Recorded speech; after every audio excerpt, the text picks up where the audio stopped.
Sound on, Mark. All right, I'm going to call this meeting to order. Thank you all for being here. First, we have public comments. I don't see anyone that needs to do public comment. Is there anybody online? No, there is not. Nope. Okay. Approval of agenda. Where you can make additions, move things, or someone can say, I move to approve the agenda as presented. Oh, yeah. Get your. Approve is accepted. Presented. All right, is there a second? Second. All those in favor? Any opposed? Okay, Mark is on his way, he said, but that's okay. We can go ahead and start with that. Approval of the minutes.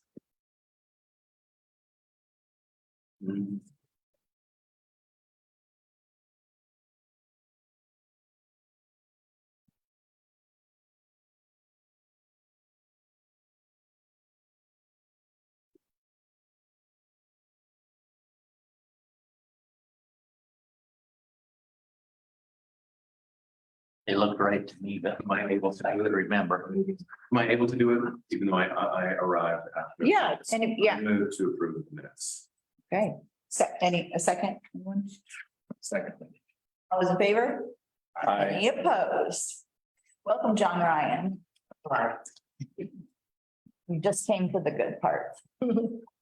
Okay, old business comp plan, downtown master plan, updates and next steps. All right, so that was in the extra sheet that I added. The agenda packet. So not in the stapled part, but the extra sheet, added the individual sheet. I just wanted to, first, before we talk about this big sheet, just some of the following upcoming events that are happening. I sent everybody about an hour ago a calendar invite for November 20th.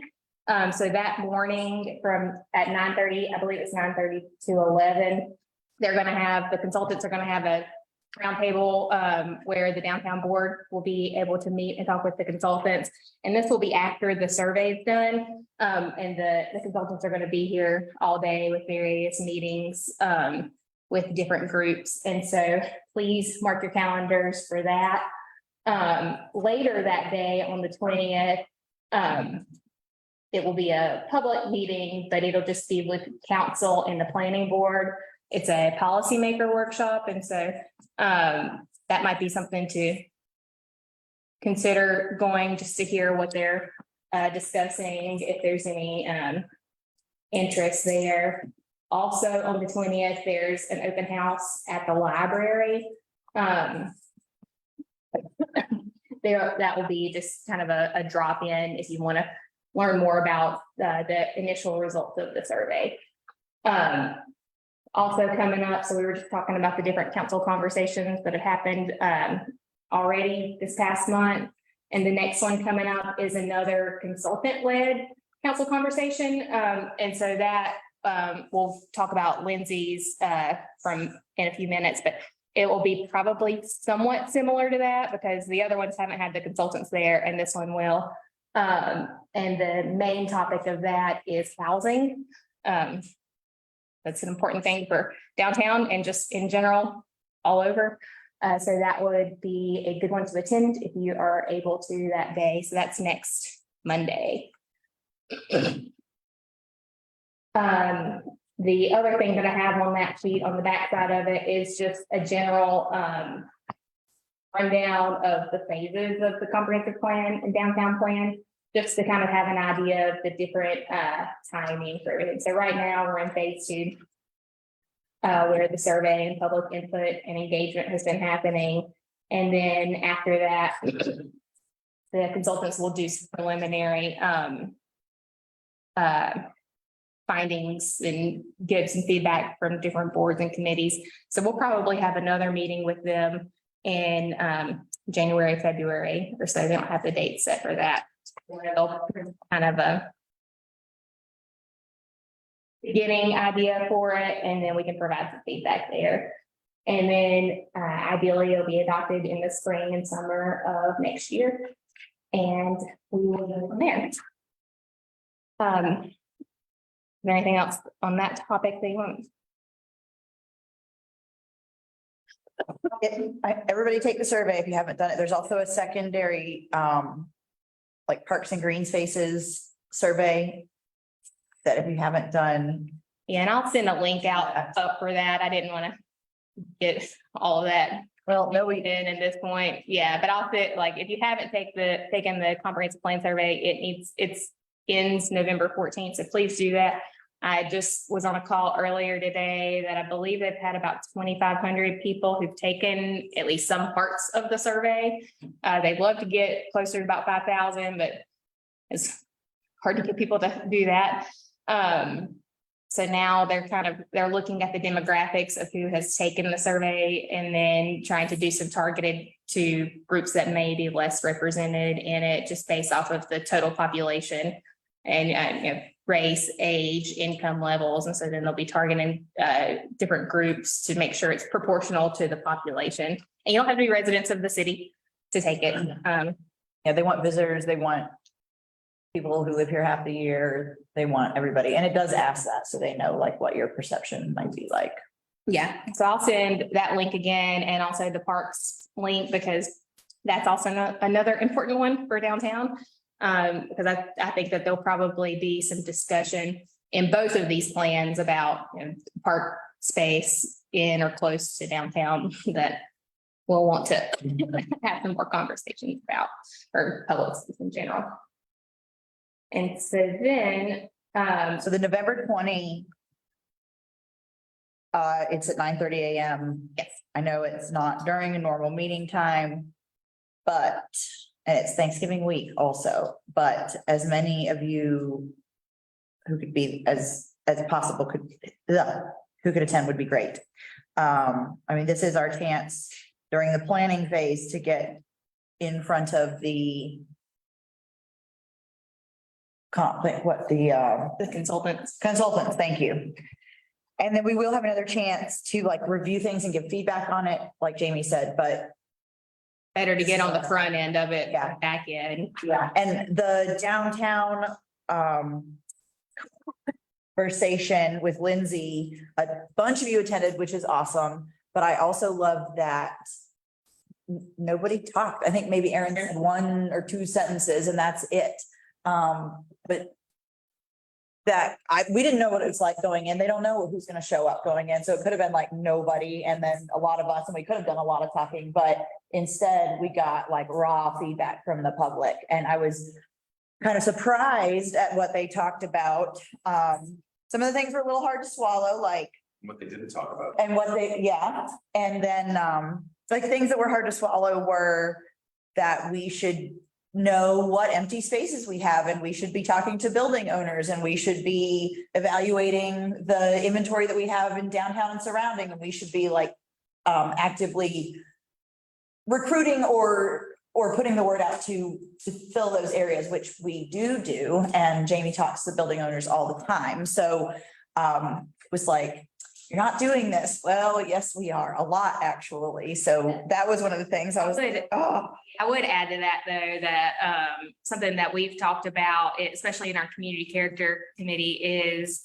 some of those building owners who refuse to do things, having some more teeth in an ordinance to be able to have some type of more enforcement on Policy. buildings. So that just might be something that we can kind of keep on our radar for that. And if that's a desire of the board to kind of push that forward as a recommendation, might be something to be thinking about. And when we went to Statesville for the conference, they have a vacant building policy. So it like requires keeping roofs up, like making sure buildings aren't getting like damaged so much that they might end up being tear downs instead of, useful and interesting historic buildings. Making sure they don't look as vacant as they could, like some of ours, it looks vacant. It looks dirty. It's the broken window theory that if things look in disarray, someone is more likely to make more disarray. They're more likely to break a window on a building that looks abandoned than they are on something that looks like it's being cared for. So it's like if there's a pile of trash, someone's more likely to throw something on top of it rather than like trying to find an actual trash can because it's already there. It's like, why should I take responsibility? So they have a policy like that. And I know that Terry is very interested, even though it's not really in her job description, but I think we're kind of investigating that some. Yeah, and I've asked Lou a little more on that because it really would be falling under code enforcement more than anything. And they are looking at that, or they've been looking at that for residential properties. And I've been pushing and prodding a little more on looking for commercial buildings for that. So, I mean, that's basically looking at like chronically empty spaces that the historical integrity of the buildings is being compromised because they're being neglected so badly. That's the point of it. It's not, something that comes open and sits open for 4 or 6 months or whatever would not really fall under that. Anyway, I don't want to get too far in the weeds with that. What else did these folks have to say? They liked things. One of my takeaways was they really liked a lot of things that a lot of merchants seem to hate, like more street closures, more events. That one was interesting. What else was there? Walkability, less traffic. Yeah, somebody suggested closing Main Street down and making it walking only. Places to jitterbug and cha cha. That guy was hilarious. Yes. Places to dance. They really like it when we have events. I think everyone in that room agreed on that. Yeah. And what we hear repeatedly from merchants is we don't like events. We don't like street closures. So those are like two very I think that's crazy. polarized things. So, I mean, it's just an interesting thing to note from the public that they like that. But I do hear it from some people, but I think it's amazing. Brings people downtown. Yeah. It does, period.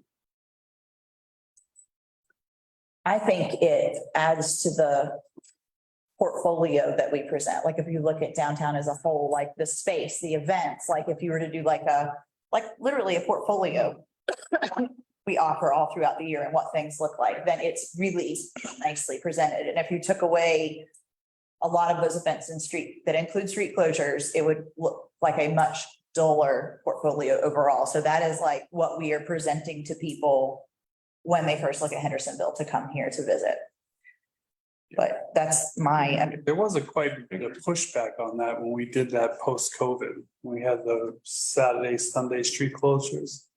A lot of people, probably more merchants, but a lot of people, they weren't very happy with that. Do we remember that or? yes, Yeah. I remember that. Oh, yeah. That correctly. And I think that some of that was, I think if we are closing it, there needs to be enough things to do on the street to want to bring the people Right. there would be, that's what I kind of would gather from it.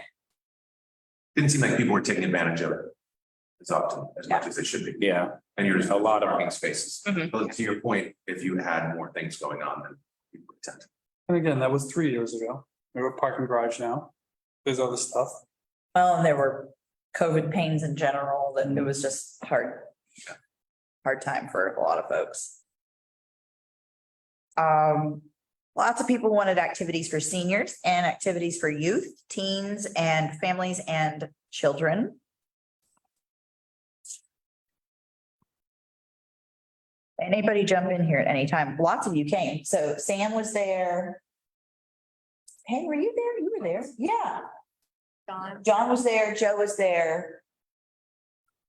Aaron was there. Phil, did you come to that one? Phil came to a different one. Different one. Nancy was there and Mark couldn't come. But you were there. Chris was there too. So it was a lot of us. I'd ask a question because I had seen this asked in a different group about downtown. Like there's always comments on all of these things about stuff for kids or teens to do. Like, what would they actually like do? Like, I just think about when I was a kid or a teen, like we sat on a bench on Main Street where I grew up and just watched cars drive by and That's kind of, I think, what they want. They want a space that feels inviting for all those people to just hang out. It's kind of like Parisian. yeah, A little bit, and no cars around and street congregating and street performers, things like that. My takeaway on a lot of that with the people that were there is they expect the city to do all these things for them. And that wasn't the case, you know, there's all the businesses and the restaurants and breweries and all of that play a big part in what happens on Main Street. And just because somebody had a bright idea to do this, do this, do this, you gotta be able to afford to do it, and the city is not gonna do really much of any of the things that they were asked. It would all be private people having to do that, so, you know, it was a pie in the sky discussion that, now you know what kind of pie they like, but they need to realize that y'all are having a foot the bill when you're, you know, running a business downtown. To your point, I'm not sure what our relationship is with Mountain BizWorks up in Asheville, but that's really like the business incubator. I know they're starting to come back. I know they used to have an office here. They went away. They've got a big presence in Asheville. I'm not sure what their presence is currently. I know that they do, I think they're doing some stuff over at the RCC, but I'm not sure exactly. yeah, that's, so with our grant from Dogwood Health Trust, we had a foundations class, which actually has one business that's opening on 7th Avenue that was in the class, Clay. I always want to call it Claypool, but I know it's Claywood. Playwood. And then a couple more that are, yeah. And I know that there are a couple more who have been trying to identify places. And then the idea for this space up here would be to have like almost like an incubator space. Right. To be able to do that. Department. Yeah, but we're getting a pretty good relationship with Mountain BizWorks on that. They've funded a couple of businesses in the past year or so. They're like, I was very close with them. same, their mission statement says Asheville, but they have interest in Hendersonville. Yeah, Half the staff lives in Hendersonville. They can commute. They got me open and Arabella. Mhm. got funding from them too. yeah, Working along with them right now. yeah. There's several that they've been working with on that, and that the foundations class was very successful. So we're already gonna probably do one in the spring and a second one, maybe like a twice a year foundations class.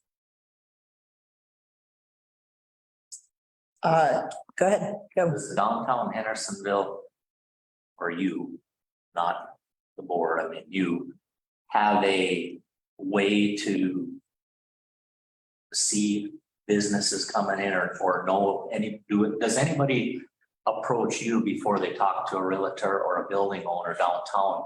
Yes. I'm just saying, it might be even if you advertised in some of these vacant storefronts, that people could come see you and then you kind of put together for them, here's the stuff that's available, and you would know landlords that are more willing to work with other people and stuff like that to try to fill some of those up. Yeah, I get some that come directly to me, and then I will send them the contacts for the landlords for the buildings that I know are available.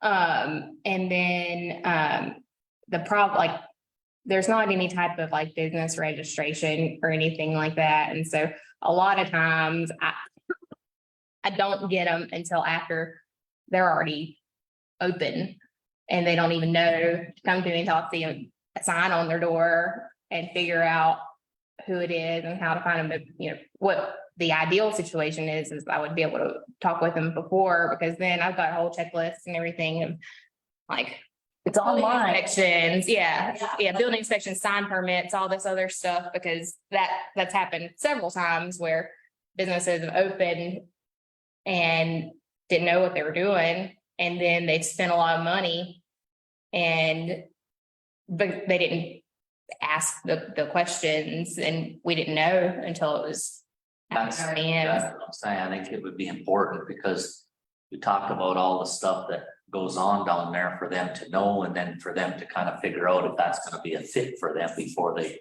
jump in.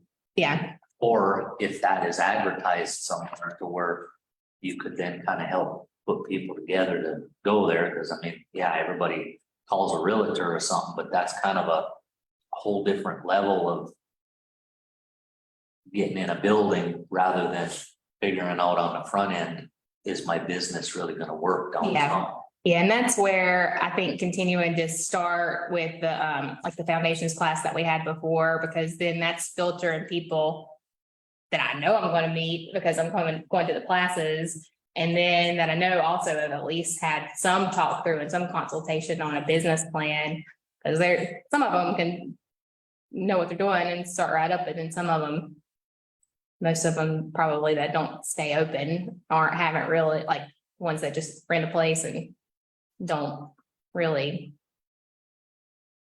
think through the whole process of it. We do have downtown resources, business and property resources. I mean, I guess we need to make sure like the chamber knows that we have all that. I think that she gets like half, Yeah, and then the other half are like way out in left field yeah, that don't know where to start. I mean, you know, the Secretary of State website, it has like a ABC 1, 2, 3, like how to do this. It's not very.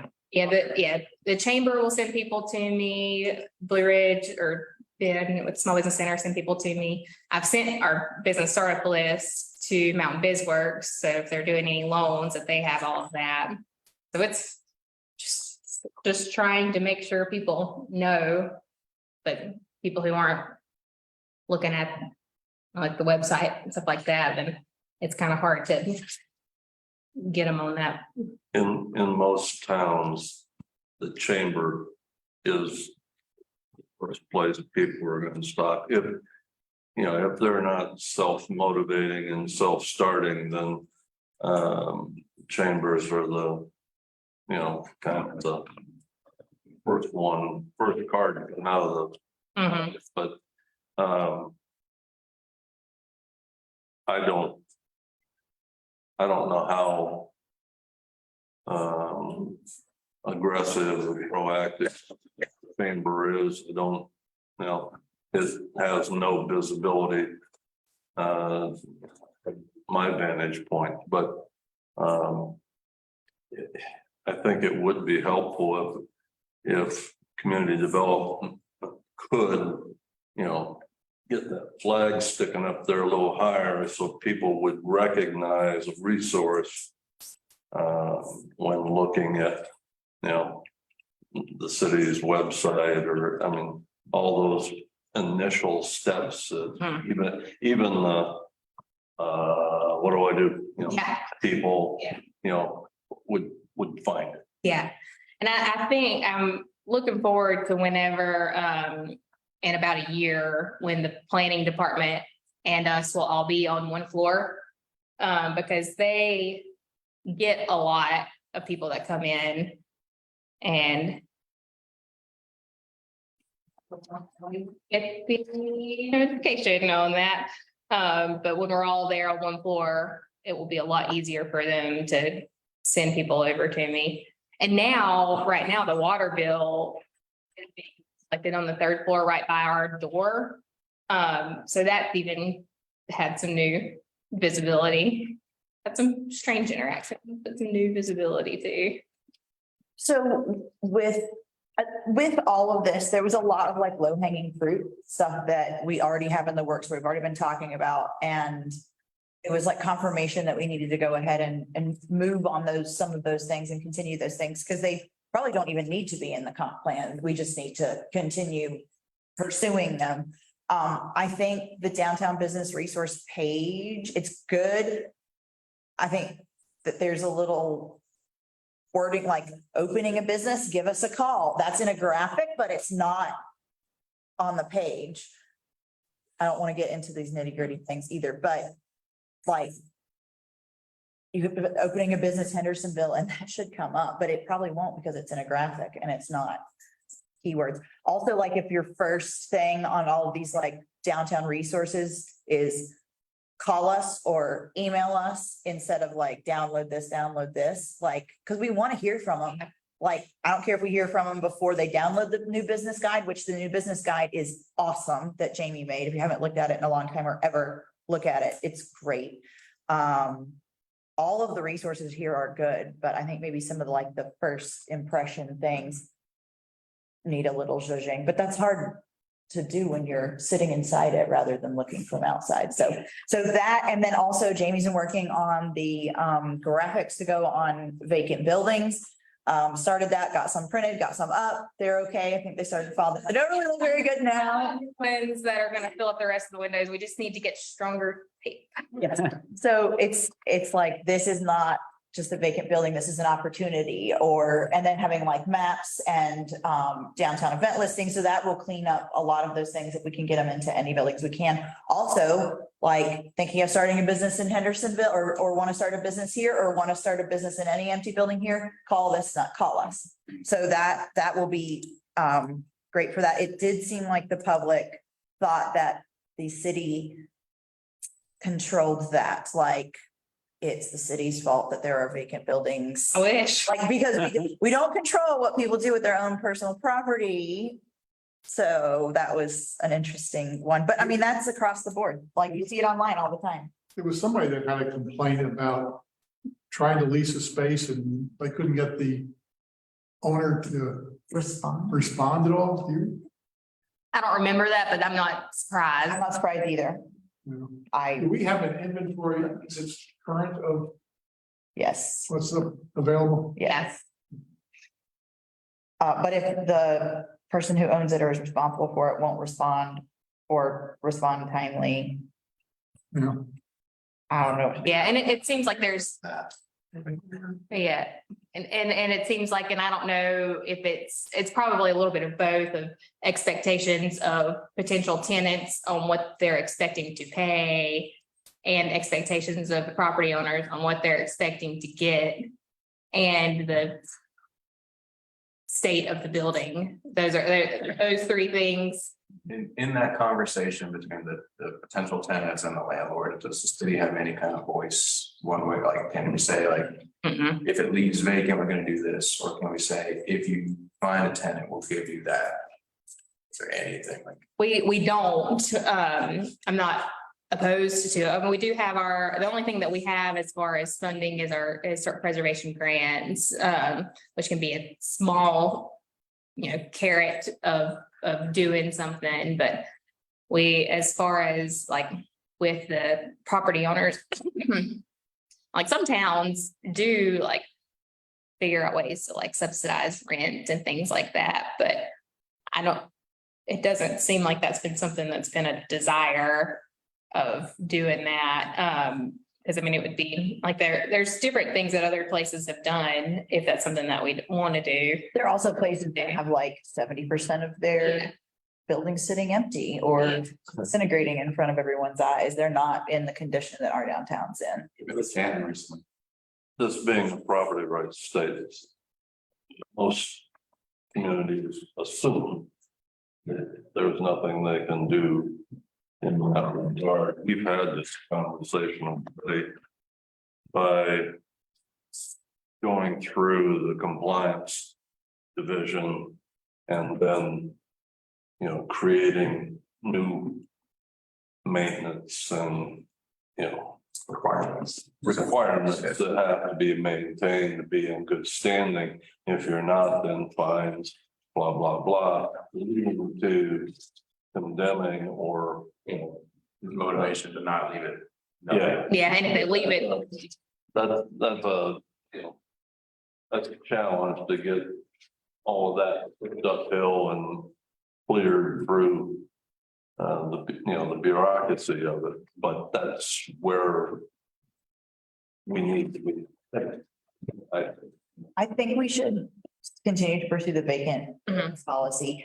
I mean, one, we want to preserve the historic buildings we have, and although we don't have a lot on Main Street 7th, there's more at like great risk. We need to make sure they don't become at great risk with bad roofs and things like that. That's one of the biggest, make sure it's like steel. Also, empty buildings that look bad invite unsavory behavior, which is something that is a hot and current topic right now. They just had a big report on homelessness in the city council, and I don't know where that will go, but it's the broken window theory. Like, if it looks bad, it's more likely to get Yeah. spray painted. What is it? Yes. Whatever that word is, What is the vacant building policy? There's not one. we don't have one. Oh, okay, Yeah. so that's. But it would be something like if your building, it has been vacant for more than a year and it's in the MSD, then you have to register it on like a vacant building list, and then you have to like secure doors and windows. It can't have, I'm just rattling stuff off. We can make it whatever we want. It can't have just wooden boards. It has to have either a display inside the windows or like the professional graphics. The roof must be secure and not leaking. There has to be a local contact if the property owner is from. So that like somebody can show up. Idea that it looks like the building next to Neverbloom that's been vacant, but still looks respectable. Yes, Right, right. yes, something like that would be suitable. Is it considered vacant if people are living on the second floor? Because that's, I think, the situation that we're running into. I'm the place next to Sweet Frog that's been empty for 10 years. In between hospice and Sweet Frog. I've never seen a single business ever in that place. It says for rent in the window. I actually called when I was starting my business, no one ever called back. But you know, there's apartments upstairs, someone is in there. Is it technically vacant? I think that that's, Supposed to be in yeah. there. Yeah, rent it out. I think I don't know. I'm assuming it is. I'm assuming it is. No, probably someone squatting. It was the second floor of the sheriff's department. Yeah. yeah, Sheriff's department took that whole building I at see. one time. Are you talking about somebody over Sweet Frog or somebody over the vacant building? Over the vacant space. I have no idea. I'm assuming. There's nobody, That is- it actually is a story and a half, and so it has stairs inside it, so it doesn't even have, somebody's probably broken in and they're living up there. Or are you talking about one over next to Never Blue? No, to be talking about, I'm talking about between Sweet Frog and hospice. yeah, There's a space that's never had anything in it. Yeah. I've been here for 10 years. Yeah. yeah, that used to be this. Yeah, well, we like, in any of that, we wouldn't be able to like force them to have a tenant, but we'd at least, it seems like have some teeth in being able to make sure the building is maintained. That's my understanding of it. Cities will do, or some cities will do like punitive kind of ordinances, like keep your space occupied. Spend money on this building, it's gonna be empty. Is there anything we could do to like positively incentivize, like if you get a tenant, Tax get a break. tax break your first year or something like that? Tax breaks, probably not, but the building improvement. Yeah, we've got our. But what we've been talking about in the community character is the historic preservation grants, and we've bumped that up and have that kind of as an incentive for people to do something with the building. And we've had a lot of conversations on that and the incentives of incentivizing people who haven't done anything. Have you ever surveyed the owners of the vacant buildings to ask them? Why is it vacant? I mean, not in a snarky way, but what's preventing you Right. from leasing your space? What is your long-term plan with your space so that we can understand, is it an incentives thing? What is it? Or is it Stan Shelley and he doesn't ever want to rent his storage space? I don't know. Yeah. What's the reason that's holding them back before we Yeah. don't have the problem to offer up solutions? Yeah, we haven't done that, just kind of anecdotally from, it's not a bad idea. I think it's a good idea. Yeah. It probably would be more of just a conversation with them, but it's not a bad idea. I mean, we do pretty much don't know because of anecdotal interactions with the owners or people that have tried to lease them or whatever, but asking them point blank firsthand. Yeah, How many Sure. vacant first floor spots are there on Main Street? counted that day. I think there's 5. I believe there's Jane Asher, Village Green, both of those who I've been actively talking with. The one next to Never Blue, the one that Joe's talking about over at Sweet Frogs. And then Scotty's Jewelry, or used to be Scotty's Jewelry. I've talked with them before. They're working on it. They're planning to do work on it. And they've done good buildings before. I think they own your building. Gypsy, they fund a business too, Gypsy. That, Oh, yeah. Gypsy's a new one. Yeah, it won't. stay long. yeah, that one. If the landlord would bother to call people back to tell about it. Yeah, because that one's me. Small space. Yeah, because I've got people calling, trying to get into places, and then I send them to landlords, and then there's, yeah, either that or they go and look at the place and it's they're asking for too much money for the condition that the building was in. Are the things that I hear from them. Yeah, I think the maintenance thing would be great because there's a building on Seventh Ave that I looked at probably 10, 11 years ago. And it's still, I mean, the terms the woman wanted for her rent was ridiculous and it's still empty to this day. And it's totally fallen apart. The one next to Daddy D's, is that what I'm talking On the about? corner, Yeah, on the corner. It's, the roof shot on it, isn't it? That's a Quattlebaum, isn't it? there's Danny D's, I think it's the block next to it The one on the end is. with the bear on it. Yeah. Their brewing is gonna, Yeah, where that has the empty lot next door that he let a building that's the floor is shot in there. ballpark. Whole buildings in that. And the first floor has been all in. All In right, terms of mom, the lease that I got was like, you're responsible for everything. No one's gonna take that, put a new roof, new floor, everything. not unless you buy it. We just need a large fund to just buy them. Maybe sell a lot of them and then turn around. I mean, one thing that was not said in this meeting is, I mean, general public just doesn't understand that. If we have landlords that just do not care, that is what we are stuck with. That's it. That's it. If they don't care if it's empty or not, if they don't care if it falls down or not, if it's a tax loophole for them, a loss every year, whatever the reason, they don't care. It's not benefiting us. It's not benefiting Hendersonville, and I don't know how to get them to buy into community, period. That's it. That's it. If the compliance division creates a trap, basically for that kind of dwelling or building, because the one that Mark's just talking about, right? That is right on the cusp, on the cliff's edge of being a public safety hazard.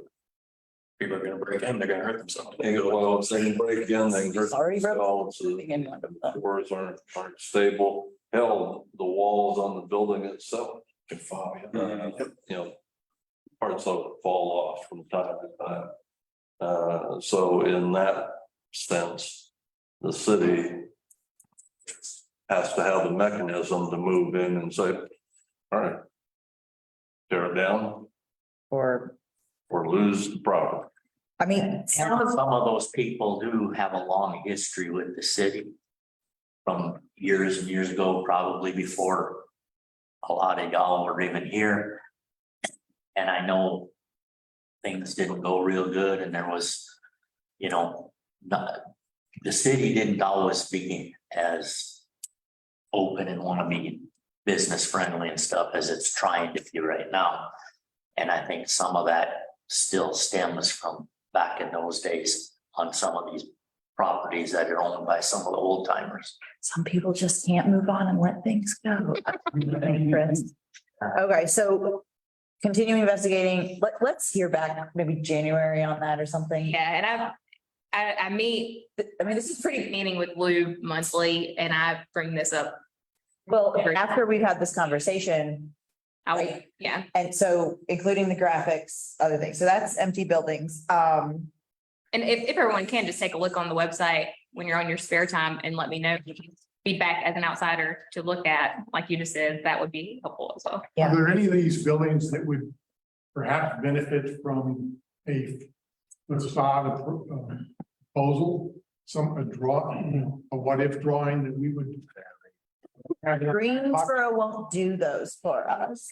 Only do it if they're planning to move forward with it. We can't spec it out with it unless there's basically a sign off that the property owner will have some amount of, they might not complete it, but they have to have some amount of commitment to do it in order to get it out. All right, enough about buildings. Bike racks, super easy. Everybody said bike racks, bike racks, bike racks, bike racks, lights. And we do have some, and I didn't realize that we even had, but there's a count of them, but I can't remember. So maybe we need like The map. not connected to the greenways and the trails, something like that. Everybody was there was really into all of the greenways and the Coosa Trail. They want more connectivity for bicycling. They want more for walking. So one of the things that we talked about before is like the Fourth Avenue is a identified corridor for pedestrian and bike use. And we had talked about Fifth Avenue and then Fifth by the Gray Mill and going down to Maple where the farmer's market is, where we already have the sidewalk mural, the good sidewalk mural, not the junky sidewalk mural, which we're dealing with. We don't even want to talk about that. The good sidewalk mural. So we had talked about continuing baskets down through there, making sure the lights are up to date, putting in even new or more or better lights, better crosswalks. The sidewalks are on the list of sidewalks to get. For all of the avenues over the course of several years during the, to make them like Fourth Avenue, the updates on those. So in community character, Sidewalk and streetlights. in community character, we should talk about those corridors again. And let's look at around the MSD again. And let's continue trying to expand what we identify as walkable corridors. Like as more people walk around here, they're going to just naturally walk in different places. So let's get on the Fifth Avenue one, which we should have probably already had done, but we'll get back on it. Well, they just finished the pedestrian plan recently. So that should be, okay, so that's good. Although whatever we had already done, we should contribute. And then we should talk about with community character, like more corridors for walking. I mean, that's part of their plan, but like what can we do to make them nicer and prettier? I'll say, sorry, No, go ahead. I'll say this about the bike racks as someone who biked to this meeting also. Our bike racks are just like not in good places there. They're like the one over there by Never Blue I found it eventually, but it's basically on the road and most cyclists don't want to park their bike right there on the road. Just our bike racks are in weird places here. The one over here at the parking garage, they've got bike racks, but they're right down here on the alley. And personally, I'm not going to park my bike on the alley, and things like that. So they need to be visible. They need to be accessible. Of course, we don't want to block like the sidewalks either, but they're just bike racks downtown as someone who tries to park downtown a lot are just not in good places. So They didn't have a bike or something like. yeah, so like my bike is locked to the pole right outside of the door right there, because that was a convenient place for me, because I, again, don't want to park it in the alley there. So better. It does have a bike. When I put a bike rack on my property, I moved it twice because nobody was using it. It was there for like 3 months and I was like, hey, we got a bike rack. And they kept like parking it next to the picnic tables. Yeah. So did we. Right here in front, under the camera, like. Yeah. That makes sense. Visible is like We have really good bike racks. There are trees inside of our. Lots a lot of trees Yep. also. And people can sit there and their bike's right there and they can see it and. What if, are the type of bike racks good and like, what about different colors, like yellow or red? I mean, I know that doesn't go with our, like, I don't think the color really matters. Okay. It's like, at least to me, I just needs to be somewhere that, it's visible again, because I don't know if you bought a bike recently, but they're not cheap anymore either. I bought two at the pawn shop Yeah. in Statesville at the North Carolina Main Street Conference. And you know what's wonderful also now, Jamie brought them back. e-bikes have made like biking so accessible to a lot of other people in our community, people who aren't like me, who don't mind pedaling a single speed, and again, just somewhere for them to park those e-bikes I passed like 2 70-year-old ladies the other day and they're just so excited to be on their bike. So a place for like more people, we have more racks, more people can ride and park and that gets rid of some of the parking issue too. People are able to ride their bikes downtown. So that's, we can take that somewhere, like, we have some, we might have enough, we just don't have them in the right spots. So we need to figure out how to do that. Yeah. And it may be like Plant more trees. walking around with Trees. with Public Works and being like, here, here. And then they do. A bike rack doesn't need to be orange, blue, or look like a bike or something. You could have something that would fit on Main Street that is just a section of picket fence that you chain your bike up to. That would blend in up there and just put it in a good spot. Yeah, Not chain link fence, but picket fence. yeah, I know what you're talking about. Yeah, And I thought I heard someone mention, but I don't see it on here, the development south of Allen, or the streetscape, I should say. They did mention that. I just don't see it on here, which, but it also makes me think, is that a part of overall conversation, because it is technically a part of the downtown business district? it absolutely is. Because that was, whenever I'd applied for the money from the TDA to add the downtown part to the comp plan, the main focus of that is that South Main corridor to connect with Augusta. And so actually I just talked with about it to make sure that that's included, or that conversation is included for this and for the parks plan. Just whatever it ends up being, having a good connection with Augusta, and what they're already working on unrelated to bigger future plans is they're restriping or working on restriping that south area to basically put a bike, like a turning, so like Augusta ends on South Main, and having the ability to just like turn left and come up the street in a safe path. They're working on some drawings for that as at least a short term, next several year thing, with the longer term thought of how we make that connection look better. Because it's not like if you end on Augusta down there and want to come to Main Street, it's not really looking like you're at Main Street down there. You're at AutoZone. Right. So that's definitely being discussed, and that's something that that will probably come up as some questions on that roundtable, but People on I the think board are that's saying it's be paved by, well, it's a horseshoe by spring. Be awesome. It's coming Yeah. quicker. Third places. Third places. basically like you have home, you have work, and then other places to hang out. And so, I mean, in my opinion, and I won't say anything more, but I just think that Main Street in general. Is the third. Third one, right? Yeah, That's what you do, you know. yeah, yeah, But people want, I mean, there's one thing that's in this, they want more entertainment, more places to sit, more places in the shade to sit, more places that are interesting, more places to sit and have coffee, more places to, like, they want to gather here.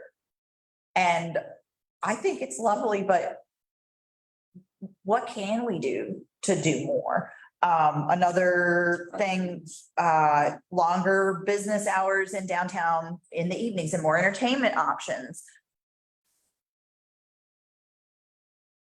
I mean, that is more like third space creating. It's like lengthening the time of day that downtown is used as a third place. The cart before the horse. So that putting the cart before the horse. Some places do try and get the businesses to stay open downtown, like on the fourth Friday. Yeah. Something like that. Well, Maybe there's some kind of incentive we could come up with covers. We haven't done an evening event, like a downtown wide event in a long time. We haven't done one since Jamie's been here, I don't think, maybe during COVID, but like, we're gonna throw all that out. I know we tried to do the art walks have been tried. But, I might be wrong, but pretty sure that none of them have ever started them with the intention to have longevity. They've said, we'll try it for a few times or try it for a year and see how it goes. And very few things kick off with a bang, and like Rhythm and Brews is an example of something that did, but most things don't do that. They take a long time to grow. I've stayed open Friday and Saturday, not January, February, March, but April through the end of the year for like 3 years now consistently, and it has paid off. But you have to go about it consistently. So I would like to revisit. Yeah, and I would say that, so this year, now that Terry's here, she is a Christmas person. I am not, Events that yeah, went but really well is That the night. Christmas tree lighting and last year's Christmas parade. yeah, It's really good because they're more events where people are on Main Street for like a specific thing. Like Rhythm and Brews for us on this end, it doesn't really affect us much because everyone just goes down there. Everybody down. Yeah. On the road, stuff like that. I'm sure businesses down there appreciate it, like Everblue or whichever, but I think that if we were to think about events on Main Street that are more night oriented, they have to be like. It has to be like a theme that's happening on the street that people are coming for that. And then yes. secondary, they go into shops. And that's what I was getting at with Christmas is the merchants in the past used to do old fashioned Christmas years ago. And then it kind of petered out of COVID, different things. And so we've got some money from TDA and now with Terry here, because she had started like a month before Christmas stuff last year. She's got a couple people who are helping her and what we're planning to do for this year for it is like put money and programming into things happening on the corners to show that the businesses that it's worth it to be open with the idea that if we're making the investment of paying, you know, entertainment, carriage rides, whatever, then it's worth it to stay open. And I think that that's something that we can kind of try to replicate like for like a day of the month kind of thing in the summertime or something like that, just to kind of show that it can be a thing that can work well. It's just a matter of people, like even for the Christmas parade, people were downtown, very few places were open during the parade. We were, it was great. Oh, yeah, I'm sure. It's great. I think it'd be a good idea to entice some of these things that happen in the summertime. Where 8 o'clock, 8:30 at night, it's still light out. I know that, you know, we live in a small town and people like to have their lives and their businesses. Not everyone here is looking to make trillions of dollars before they retire or sell it, but I think if it was in the summertime, more people would be inclined to staying open because it's just lighter. It doesn't seem so late. It's lively already during July, you know, Yeah. so why not? That's the time to inspire. Yeah, like instead of trying to do something on it in a time that's like there are less people, let's just build on the energy that already exists. And I think that that's something that's a less staff heavy thing to do because it really is reliant on the businesses. Like we can, you know, pay for music to be on some of the corners and things like that and help with marketing for it. But like, if the businesses aren't going to be open, then like, it's kind of like rising tides. I think we have to do stuff and add to the ambiance Mhm. and ask that they stay open. And we just have to keep doing it. Yeah. And if after a year or two, they can't figure out that it's bringing more people and it's that people are walking in doors, a lot of them will be like, okay, well, let's try. I think See it. if people, yeah, I think if we do try and do that, we really have to do the back work on that too. Yeah. Like, have people commit to being open to those days and seeing if they actually do have any revenue differences. And then if it is beneficial, we can take it and go to other business owners and be like, look, we have data. Like these people are succeeding and the more that open, we're doing even better. So. They won't commit. And even if they do, then they won't do it. You don't count, Mark. Sure, we could. Well, I think we kind of figure this one out, but I think that's something we should add to our work planning for the next year. Placer AI. So we can tell like, oh, on this night, we had 5,000 more people, or I don't know. Yeah, I mean, that's, So if like, we can bring them to their front door, if they can't get them in their door or unwilling to open their doors, then that is not our problem. yeah, and people are already here in the evening. It's, you know, that's what we had in Trine. It was very successful. I asked businesses to take a couple extra hours on one day a month. I mean, some of the stuff we did during COVID, like I had that I had a band once and I had like that fiddle player girl with the bird once, and then didn't you have you had people? Bluegrass. I mean, there was more. If we could do that and have people commit though, then we could use that and push Yeah. that and be like, come to Main Street. Yeah, This is late night or something like that. Yeah, because then we can push out like what all is happening at all the different locations as a part of like downtown. I think that that's something we should continue talking about, and I think that's something that's very doable as far as from a staff side. What else on here? I mean, we do want to go over, it won't take but 5 minutes to go over the downtown work plan updates. But and so what we're gonna do is, I mean, take back our feedback, although to the comp plan folks. Yeah, is there anything that's not, like, I don't think there's anything that we've talked about today that's not already on here, but if there is anything that's not on here, I can tell it to them and they can add it to some of the just general, big idea type stuff. The South of Allen thing, I don't see that on here.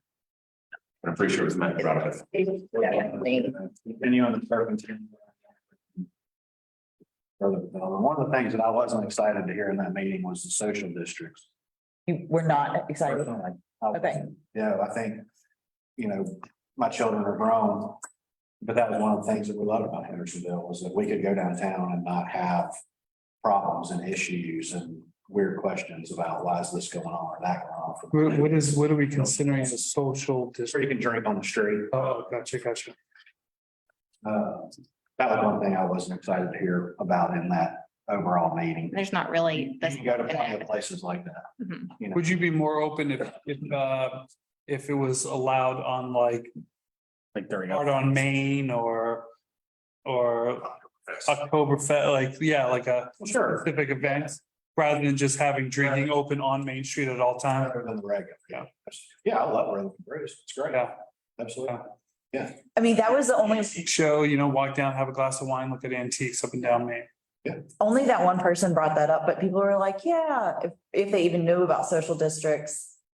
But also when we brought that up to this board during COVID, when it was like everyone was doing it, this board did not want to do that at all. And I was extremely surprised. I thought it'd be like, oh yeah, let's do it. The direction that one was more like that, like not having it open all the time, because one of the councilwomen came to me and asked me about it, and it was like, well, I'm okay with it like during festivals or open streets, but not like all the time, 24/7, 365. That was kind of the appetite from council when they talked about it In too front at of- that time. In front of the business. You can go sit on the street in front of the brewery, Yeah. have a beer. Yeah. But stay there. I'm not sure it would make a huge, I don't think it would bring more people down. I think people that are already down here would just walk around. Yeah, that was kind of, Here. I think the places that are doing it are places that don't already have a lot of people coming, like Statesville. Yeah, They aren't going to Statesville to like Mhm. go vacation. It's not a top destination. But like the local people might be more likely to go downtown Statesville and walk around with their beer in their hand, and Greensboro was the big one that, we didn't watch a video in here on Greensboro. can't remember it, and maybe, But- yeah, but whenever they had talked about it at city council, they weren't at that time. I think was that all, were you there on council at that time?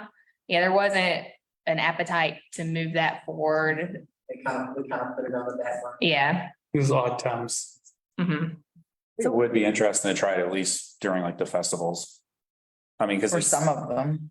some of them, I mean, if you were to come down, like you said, like Art on Main, like, yeah, who wouldn't want a glass of wine walking around looking at artwork? I think that'd be a cool idea to try, just to see if that, at the very least, for like a year, maybe like, I don't know how possible it is, like maybe just for like a year of events, work, and see if it actually brings any more people because of that. Yeah, I'll have to go back and look, because I know that was a part of a conversation before too. And then like once the social district thing became like more of a across the state law, there was some conversation on if the events fit within that or not. So I'll have to go back in and look. I can see what I can find on that, because then like for Rhythm and Brews, we pull an ABC permit to be able to sell. But then if it's just extending a social district just on like a couple days a year, I think, like, how do you do that with like being able to take a beverage from outside of a business out onto the street? Because I think that there's a little more to it than that, but The old fashioned Christmas would be the best tester event. It's probably too soon to get that done, but I mean, lots of businesses serve little glasses of wine and we're like, you're not allowed to take this outside. yeah, And then you turn your head and Right. you can't control what people do. Even the social districts though do have time limits. Mhm. So they do have an end time. So you can't be out there all night drinking. You know, it runs from lunchtime or whenever until 9 or 10 PM. Mhm. It does cut off. So if you can cut it off on those times, why couldn't you cut it off on certain days as well? yeah. I'll have to go back and look, but I know that there was, with that question came up and I can't remember what the specifics were, but I can look on that because I do think old fashioned Christmas would be a great time to do it. Do like Wine, like German Chris Brindle. Yeah. fourth Fridays and from Right. 4 to 9, have like Yeah, art thing and like if we did like all the things in one Yeah. evening instead of trying to spread them out and do like, I don't know, an art walk and a teen scavenger hunt. I don't know Yeah. at the same time, but not teenagers drinking wine, not that. I can look, because Don't mix up the events. Yeah. and that really was whenever we first pitched it to this board, was doing it basically in conjunction with, like, when we had the open streets and just on the event time. Right. Yeah, I can see what the difference is. So Raleigh does, downtown Raleigh, and they have an area and they call it sip and stroll. Sip and stroll. Mhm. It's an And event for it. yeah, and then they have special events within that social district that are part of their sip and stroll. We could do it on Thursdays that aren't Rhythm and Brews. I don't know. We need to, let's Yeah. get this to other committees, Yeah, bring it back here again, but like this is more than just comp plan or outside of comp. yeah, this is stuff that we can, But that's why I wanted to talk about this, because Mhm. like overall in comp plan, I think we're gonna end up with beautification, pedestrian friendly, bicycle friendly, third places within Main Street or downtown as a third place. But that's it. But a lot of this is like, we're on this track anyway, so let's continue. Like the public wants it. Let's continue pursuing it. We're looking for new things, but a lot of this is like, we're already doing this stuff and like, we shouldn't disregard that. Yeah. Doing good things. I think that validates They're the good problems. things. And let's revive it or let's Just keep doing. prop it up again. Yeah. I didn't hear anybody talk about, and I don't know if there's other interest in this, but limiting, and I've seen it in other downtowns, limiting chain involvement in downtowns. So there isn't a Starbucks on every corner. There isn't a Lululemon or whatever coming in downtown, you know, with this. Optimum. Optimum, the first one, that's maybe said. Jimmy John's next. I mean, you know, I mean, where's I'm vacant, like, do you want Starbucks downtown? So, Right. I grew up in a town with a main street like ours, and it was always small business. And then we started getting more chain places in, and city council approved it, and now it's like Starbucks, Burger King, you know, Right. it's just one after another in the whole small town feel that, you know, I grew up 7 miles from Boston, but it was surrounded by woods, so it felt very much like this. Now it's just like the city town next to us, you know, it's just. Commercial. It used to be a dry town. Now it's not a dry town anymore. I mean, it was like this hidden jewel. But now it's just, like you said, it's just commercial. There are a lot of small towns in the area that do have things on the books about limiting. Send me some examples of Yes. that. Asheville's looks like Unchained Asheville, they don't. Yeah, I think Asheville is. Is it in their ordinance? I don't think so. You can have It signage. is more. Or Yeah. Just change it to the MSD would be easy to structure. He just said. Signage ordinances that discourage it. That's another good thing. And then what Phil just said, everybody's interested in that except for the guys who live in Florida who Yeah. let their buildings sit empty. I mean, yeah, I mean, that's. Yeah, that optimum, I and that beautiful. don't see how that, All out. All out. That original tin ceiling. Yep, it's gone. All out. That building was beautiful. That art store was gorgeous. Yeah, send me information on it because I just don't see how And obviously, we all have, all we can. seem to have the same view on things like that. That's why we're involved in on this board and in our community. And I think it's something that we should try and not hold progress back, but try and preserve what we have. And that's why everybody enjoys coming here. Everybody likes Chick-fil-A, just keep it on Spartan River. That's okay. Right near the highway exit. That's a great place for us. But we also like Mass General Store. And there's. How many do they- Light Up. I mean, how is that? I mean, I'd be interested in see how that can be regulated. And franchises are all independently owned, so it's like, I think the major McDonald's. difference is like Yeah, which would White Duck. get shot at? Someone asked me that earlier. Yes, they may be a multi-unit outlet, Mhm, but they're not a national corporation, yeah, you know, and I think that's the major difference. Yeah. Yeah, I guess if it's more involved into their spot, it was a very big deal that we wanted to fit in with the neighborhood. Mhm. We're not gonna just shove it in a Chick-fil-A the way Chick-fil-A is. Right. Businesses area. yeah. And I appreciate that. I'd be interested to see what other places have done because Where are the? property rights, how is that even something that can be Well, one of the ways that will legally done? it would block, because my ex-husband and I owned Little Caesars, we put one in Cary and our sign had to be beige, like it didn't look like a Little Caesar, it could be beige, it couldn't be orange. But you could never put one of those in downtown Hendersonville because of paid parking. They would never approve your franchise agreement because the parking situations we have downtown would prevent some nationals from being able to come here. That's comforting. We have to start promoting that.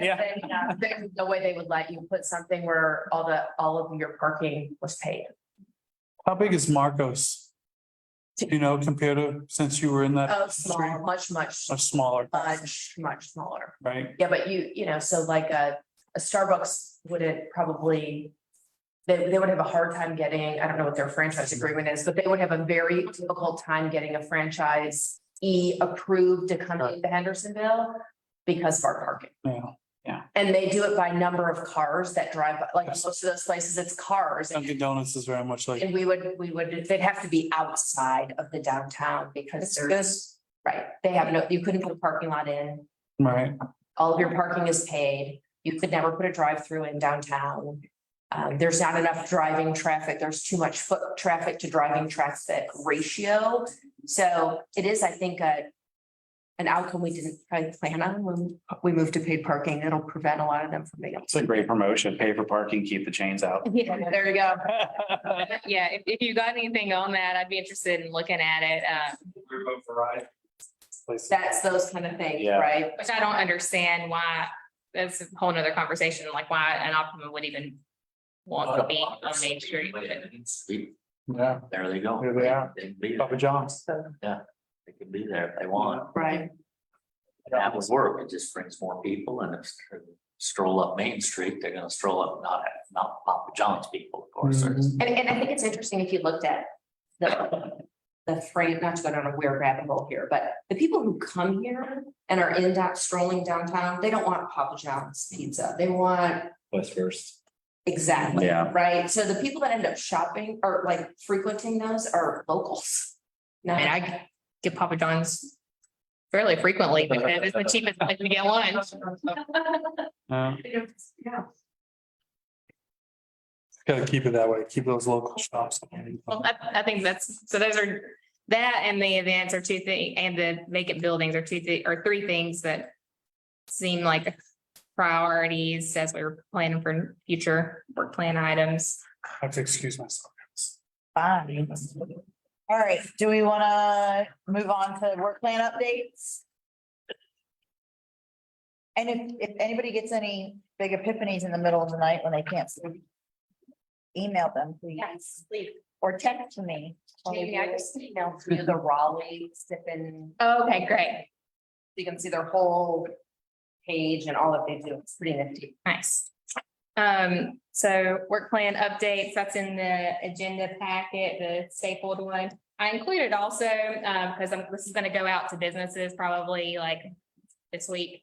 It's just we try to at least 2 or 3 times a year distribute this out to downtown businesses, got flyers for 2 of our upcoming events, Christmas stuff and Halloween. It's got information on the Gen H plan, our downtown dollars, because we'll be giving out a lot of those to volunteers here at the end of the year. And then the other update that I wanted to highlight was the non-consensual towing. So city council approved that in September, and it'll go into effect in November. It's really because of some of the private lots that were towing and ticketing and quotes. And so it's mostly for that. However, if you have parking like behind your building and you want to have the ability to tow, there's just some signage requirements. You can add them to the signs you currently have, but just some requirements that are on the website. Just basically the contact information of the towing company. The towing companies have to have certain qualifications, distance from town, minimum or maximum distance from town, downtown, for the location of being towed. And they have to be able to accept multiple forms of payment. So they can't just say or cash only. There's a few things that the tow truck operators have to do. So that's on hblnc.gov/towing. So on to our work plan updates. So events, it's just got a list of the events that we've done basically all of this year. Got a Rhythm and Brews revenues that we've had coming in. Just coming up, we've got our bear auction on October 21st. And as of earlier today, we're at $83,000 for the bear auction, and we have 4 that do not have bids, and 1, 2, 3, 4, 6 that have sold for a sale price of $10,000. And so then the final day of the auction is the 21st. We'll have all the bears at the courthouse, and we'll be counting down up until the final countdown of the bears. And then if people would like to have a bear as a sponsor for next year, we've had our waiting list is twice as long as our number of bears we have. And we've had a lot of places who get bears every year. And so all people who want bears, the applications will open on October 24th at 10 o'clock on our website. And it's limited, like first come, first served. So people who've had bears in the past don't get any kind of priority. How much is it to get a bear? $1,200 to sponsor a bear, and then the sponsor selects a nonprofit beneficiary. Sometimes the nonprofit themselves are also the sponsors. And so then you get the blank bear, and then if you need to pay an artist or anything like that, sometimes people pay artists, sometimes they are the artists. That's just kind of on your own for that. The bears will come probably around January to be picked up by the artist organizations, and then they get revealed in May. And then for the auction, if you don't know, bids or bear bids that go up to $3,000 are split 50-50 with the nonprofit beneficiary and the Friends of Downtown. And then anything above that $3,000 goes directly to the nonprofit beneficiary. So the maximum we get as the Friends per bear is $1,500, except for the bear that we have.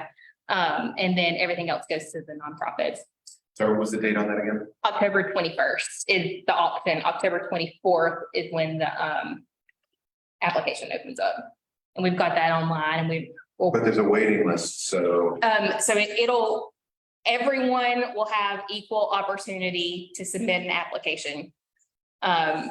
Because we just have some who've been wanting it bears for years and not had that opportunity. First come, first serve, like get your application in.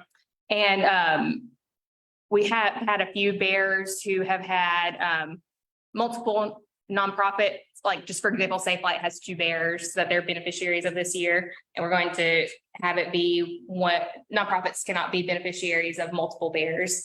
So if someone selects a bear that already has a beneficiary of the same one, we'll ask them to choose another nonprofit, just keep it as fair as we can.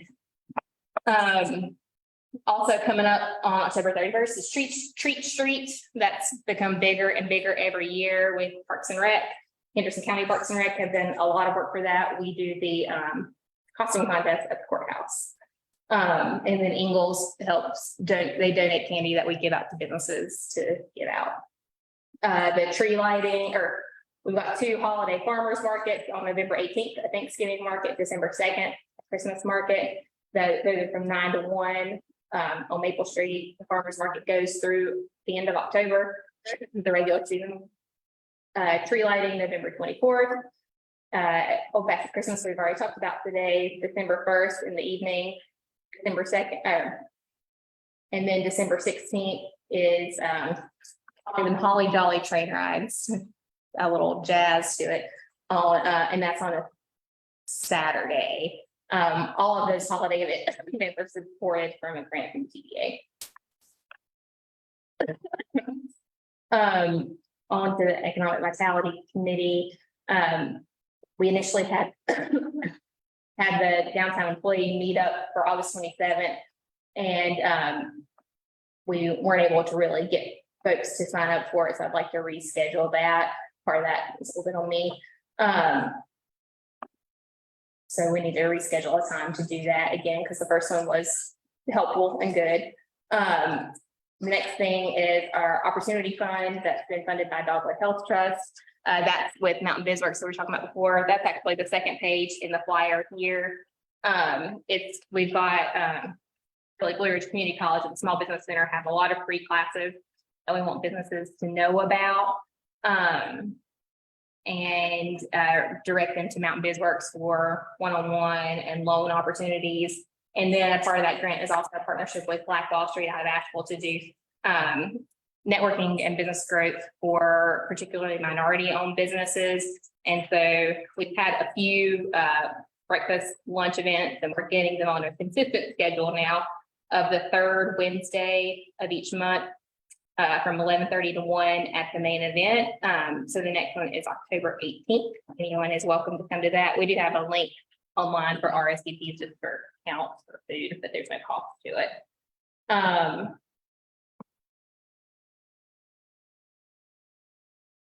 To note on parking, because we talked about that at the Economic Vitality Committee 2 months in a row.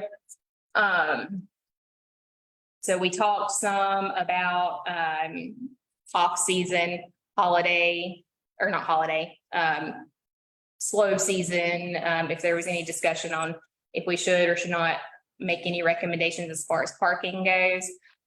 We talked in length about that and came to the conclusion that we don't want to recommend any type of changes to parking in January, February, March. However, we're going to work on sending like some Park Mobile coupon promotional things with the water bill to encourage local people to come downtown for a free parking, and also learn how to use the Park Mobile app.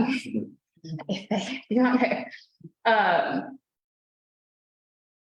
One other thing to note on parking that I'm just kind of keeping tabs on is our kiosks continue to have issues. If you've seen the things posted on some of them. And so some of them just are not really, they're waiting on parts from the company that's doing it. Yeah, somebody told me today, they said some of the kiosks were acting up, like they couldn't. Yeah, and all of that's under contract with they're called Carolina Time and the manufacturer of the kiosk. And so we're working on that. And if it's not resolved, there will probably be some escalation on that as far as with their contract. I'm kind of outwardly involved of just me just saying what's happening with that, but it is moving ahead. I can get updates on it. What is that doing to enforcement? I'm not sure, because our parking revenues for the month of September still continue to be on track with where they should be. So I think what that basically tells me is I think people are figuring out to use the app for the most part, which isn't a bad thing. One other thing on parking is between August and September, or actually in September, I looked at the revenues between Art on Main weekend and the weekend before where there was not an event going on. The revenues were pretty much the same for total parking revenues, except for flip between Main Street and the garage. So that just kind of shows that when Main Street's closed, people find a place to park and they're parking in the garage. So moving on to the Community Character Committee, this is just information that I've included in the past already about the new grants. We met with the owner of 404 7th Avenue and have provided him recommendations for his building. I feel like it was a good meeting, and I owe him some information on his building, but I felt like the committee provided good feedback for him to do a good project. Depot Plaza, so I've got a picture here of just a rendering for the Depot Plaza, and I've asked Dunlap just to give an estimate on the cost for doing this, and also basically putting in a door and a wall to allow public access to the restroom. Longer term, we probably would want to do quite a bit more with that. It was $145,000, basically putting on a new roof and extending the depot to have this type of space. I'm sure once we got into the nuts and bolts of things, the price will change. But we've discussed having some working on creating a capital campaign to do that, because I do think that can be a fundraising opportunity to support that. And then the last thing I've got is the avenue signs. We've been looking at updating the avenue signs. We've got that in the budget for this year for Main Street. And then we'll have them future conversation for 7th Avenue. This is, so the font for the lettering on the signs will change to match our branded signs. So the community character team looked at a few different color options. What we want to have is to be able to have removable, changeable plates, and to have it match or appear to look like the county wayfinding signs that we've got. And so this is what we're looking at doing and installing for Main Street, and in the future for 7th Avenue, similar types of signs, but with the branding of 7th Avenue in it. Where would these signs go? They would replace the ones that we currently have that are raggedy right now, on the corners on Main Street. Because what happened is the old signs, they have to like peel off the letters and replace them. And then after a certain amount of time, they just get like faded from the sun. And so by being able to replace them as plates, then if anything's getting raggedy, we just take a plate off and replace it rather than replacing the full sign. And the company who did those signs just never like returned my calls either. The ones that are currently there.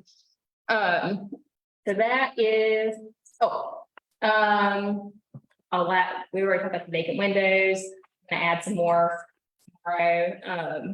I've got them printed, I just haven't been able to add them. And then we're still looking for our downtown crew leader and worker. We've had the application posted for a while.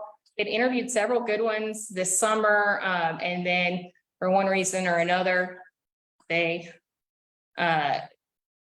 did not work out as far as continuing through the employment process. So we have that still open. If you know of anybody who's in the landscaping world, we would like for the crew leader to have a horticulture background, because they would be taking on what Bruce Lowe has done with our baskets and beds and plants. And just to note on that, so normally around this time of the year, they plant pansies in the beds. Because we are on a water shortage currently, it's not necessarily a good look for the city to be watering plants when we're telling everyone else to not be watering. And so there might be a delay in those coming in. And so we'll hope for some rain so that water shortage goes away, but it might have some impact on the winter plants. That's all I have. If there's any questions or. Was there any pushback on the valet parking? There was, or when I had sent the minutes from the meeting and the recording from the meeting to the person who had requested it, he had asked to send information to you all, and I invited him to come to this meeting. And he had, and I said that if you would like for me to share your request at the meeting, I can, and then I haven't heard anything else, so if that was the only response that I'd gotten on that. It may be at a future meeting, I'm not sure. Any questions, anything? So we meet in November again. Right? Yes. And then the 20th for the morning roundtable. And the 20th roundtable. Okay. You said there's invites out there already. Yeah, I sent it a calendar invite for the 20th, Thank you. like an hour before this meeting. All right. Anything, anyone else wants to say? All right, good discussion. Thank you. Thank you. Everyone, oh, I just need a motion to Our adjourn. motion to adjourn. All right, there we go. Thank you. That was scary.